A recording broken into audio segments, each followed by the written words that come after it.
want so much from the coast. You know, we go there to recreate. We love our beaches and beautiful wetlands and ecosystems. We want vibrant economies, coastal communities with, you know, wonderful neighborhoods and a rich cultural life, but also jobs. We want fishing communities that can bring us back rich harvests from the oceans. You know, there's so many things we want. We have, in this country, 90% of all consumer goods come through our ports. So how do we need to make sure that those ports can do that as the sea level begins to rise, as our rainfall events, our storms change? How do we do that? And what of all of that can we keep? And what do we need to do in order to keep it that way? The first thing to recognize is that with changing coastlines and rising sea level, any new investment in infrastructure, you know, roads, hospitals, or in private development really needs a close look at the risk posed by rising sea level. And a lot of coastal communities have been doing that. They've been mapping out, you know, how high above high water different facilities are, what it would take to elevate those, or to build structures that are resilient to high water.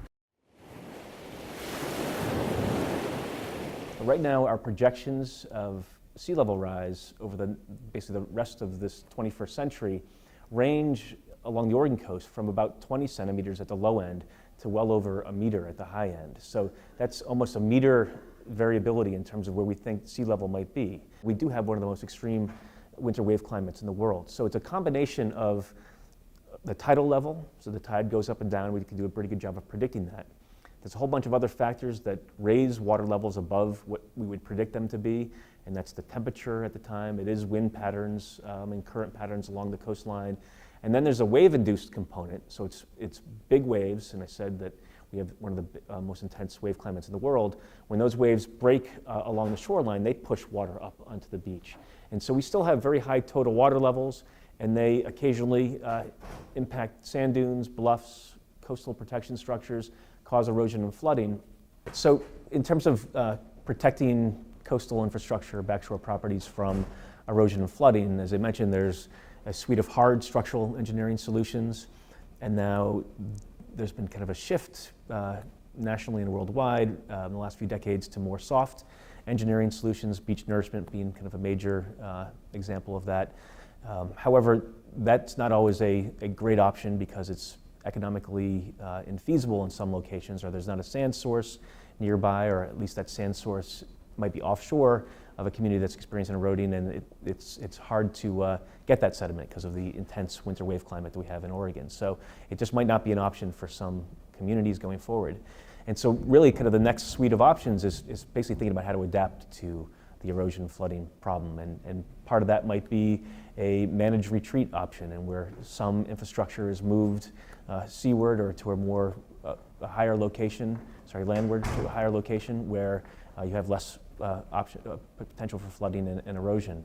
And in situations where it becomes more and more expensive to maintain either existing hard structures or becomes economically infeasible for beach nourishment projects, then there's a good potential that we're going to have to move to these more alternative solutions like a managed retreat, like moving inland.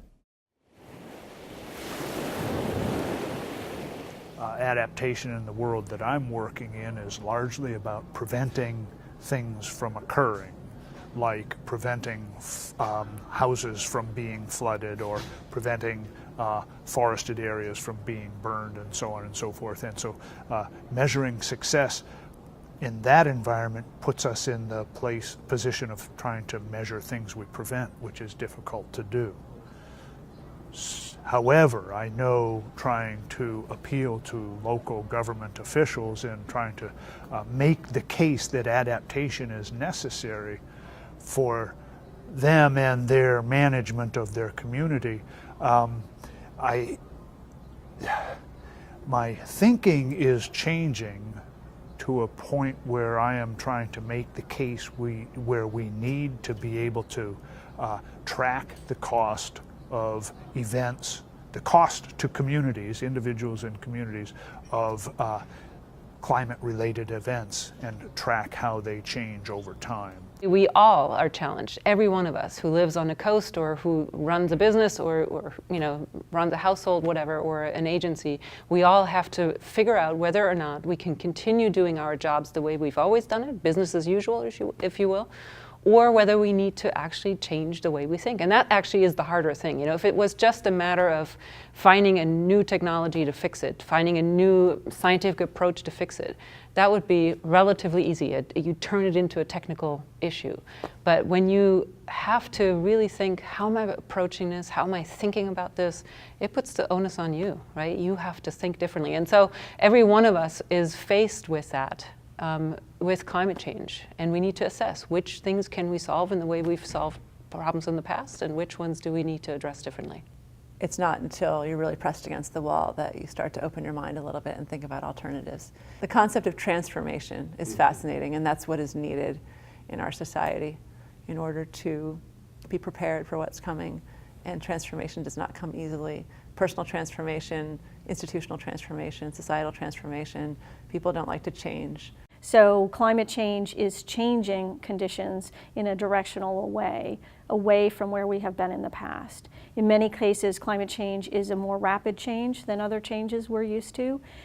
So it's layering that kind of complexity on top of what we're already doing. One other thing I think about a lot is that climate change is ongoing. And so there's a need to continually notice where we are and how we're doing and what new information we have about the future and our current objectives and tools. So there's a need for frequent revisiting of our success and our capabilities in a way that is fundamentally different, I think, than other technical challenges we've experienced in the past.